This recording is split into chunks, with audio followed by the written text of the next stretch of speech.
Otaku Minati channel में आप सब लोगों का स्वागत है। पिछले एपिसोड में हमने देखा था कि एक बड़ी सी गाड़ी हिनाटा की कार से टकराती है। उस बड़ी सी गाड़ी को आकुन चला रहा था, जो ताकेमिची को वही सब बातें बताता है जो उसने आत्महत्या करते समय कही थी। ये सब देखकर ताकेमिची हैरान हो जाता है और रोने लगता है। उसके हिसाब से चीजें बदलनी चाहिए थी और तभी आकुन की गाड़ी में आग लग जाती है और वो मर जाता है। दूसरी तरफ हिनाटा का नीचे वाला शरीर पूरी तरह से कुचल चुका था और वो अपने पैरों को महसूस भी नहीं कर पा रही थी।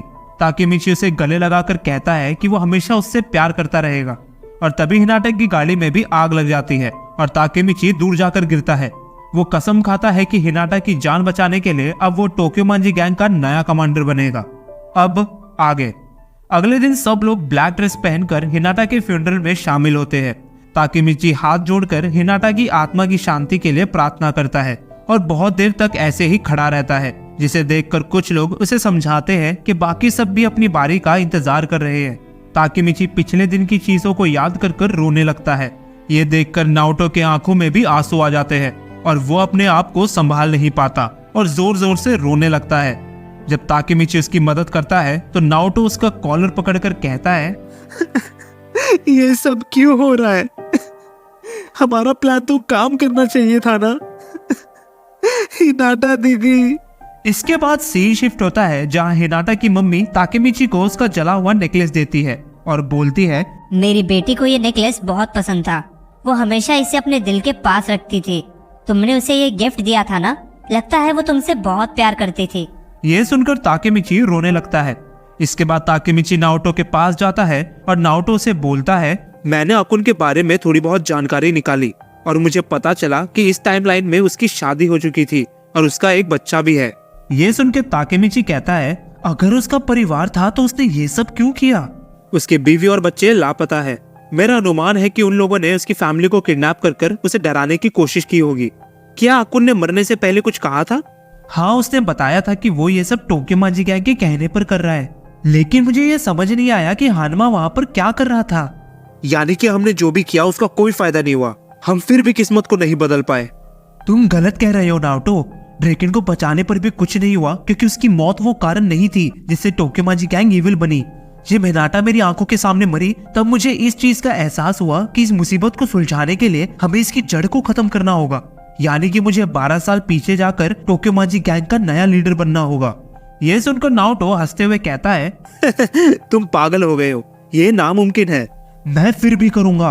अगर इससे हिनाटा की जान बच सकती है तो मैं ये नामुमकिन काम करने के लिए भी तैयार हूँ। तुम सच्ची में पागल हो। लेकिन शुक्रिया ताकेमिची, मैं फालतू में ही इतनी टेंशन ले रहा था। लेकिन ड्रेकन को बचाने के बाद भी कुछ बदला क्यों नहीं?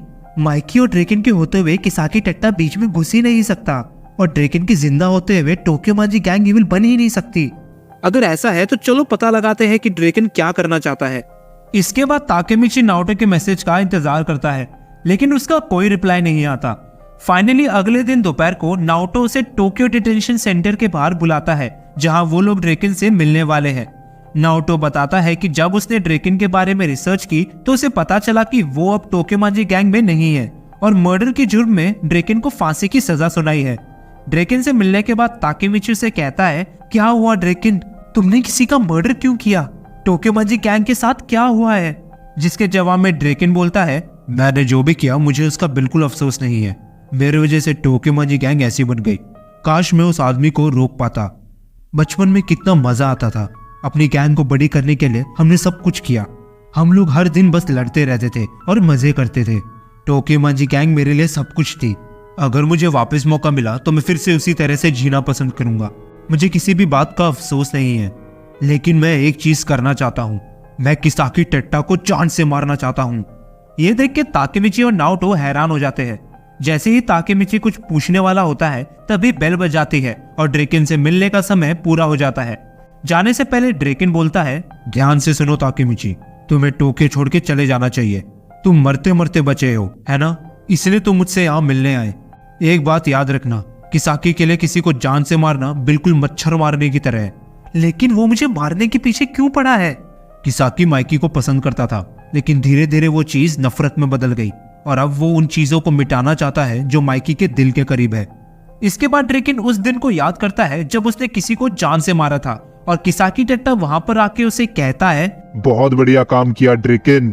इसके बाद सीन शिफ्ट होता है नाओटो के अपार्टमेंट में, जहां ताकेमिची उससे पूछता है ये किसाकी टेट्टा आखिरकार है कौन।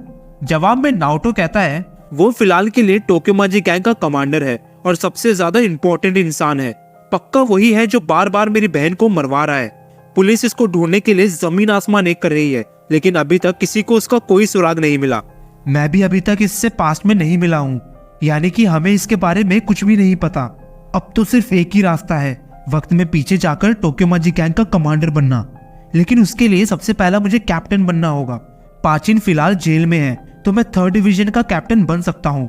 अब यही एक रास्ता है सबको बचाने का। जवाब में नाओटो सिर्फ एक ही चीज कहता है मुझे तुम पर भरोसा है ताकेमिची। इसके बाद दोनों हाथ मिलाते हैं और ताकेमिची वक्त में पीछे पहुंच जाता है। उसके दिमाग में बहुत सवाल थे। उसने हिनाटा के साथ ब्रेकअप क्यों किया? हानमा उस समय पर क्या कर रहा था? ड्रेकन ने किसी का मर्डर क्यों किया? और सबसे जरूरी, किसाकी टेट्टा कौन है और वो माइकी से इतना नफरत क्यों करता था? ताकेमिची के लिए इन सब पहेलियों को सुलझाना बहुत जरूरी है। जब उसकी आंखें खुलती है तो वो एक पब्लिक बाथरूम में नहा रहा होता है और अचानक से माइकी पानी में से बाहर निकलकर ताकेमिची को डरा देता है, जिसे देखकर ड्रेकन कहता है बच्चों वाली हरकतें करना बंद करो माइकी, हम पब्लिक बाथरूम में हैं। जिसे सुन के माइकी बोलता है मैं ये सब एक 3rd ईयर से नहीं सुनना चाहता जो शैम्पू इस्तेमाल करते समय टोपी पहनता है। कितनी मजेदार बात है ना, पहलवान जैसा शरीर है और फिर भी डरता है कि शैम्पू कहीं इसकी आंखों में ना चले जाए। लेकिन ताकेमिची को समझ नहीं आ रहा था कि वो माइकी और ड्रेकन के साथ पब्लिक बाथरूम में क्या कर रहा है। इसके बाद तीनों बाथटब में आराम करने लगते हैं और ताकेमिची ड्रेकन से पूछता है क्या तुम्हारी चोट ठीक हो गई? जिसके जवाब में ड्रेकन बोलता है ये चोट तो कुछ भी नहीं है, मैं एकदम फिट हूँ क्योंकि मैं वर्कआउट करता हूँ। ये देखो मेरे एब्स और चोट के निशान। और तभी माइकी उसके पेट पर मुक्का मारकर कहता है तुम्हारी चोट अभी तक ठीक नहीं हुई है, तो ज्यादा उछलो मत। इसके बाद दोनों एक दूसरे से लड़ने लगते हैं और एक दूसरे की चीजें फेंकने लगते हैं और ड्रेकन की शैम्पू वाली टोपी ताकेमिची के सर पर गिरती है, जिसे देखकर दोनों हंसने लगते हैं और बोलते हैं कि उसके सर पर कुछ ना कुछ गिरता ही रहता है। पहले कुत्ते की टट्टी गिरी थी और अब ये टोपी। इसके बाद तीनों कपड़े पहनकर तैयार हो जाते हैं और बाहर बाकी गैंग मेंबर्स को देखकर ताकेमिची कहता है हम जा कहाँ पर रहे हैं? जिसे सुनकर माइकी कहता है हम लोग स्वागत करने वाले हैं हमारे 3rd डिवीजन के नए कैप्टन का। ये सुन के ताकेमिची के होश उड़ जाते हैं और ये एपिसोड इधर ही खत्म हो जाता है। आई होप गाइस वीडियो पसंद आया होगा, एंड अगर पसंद आया तो प्लीज लाइक एंड सब्सक्राइब जरूर कर देना।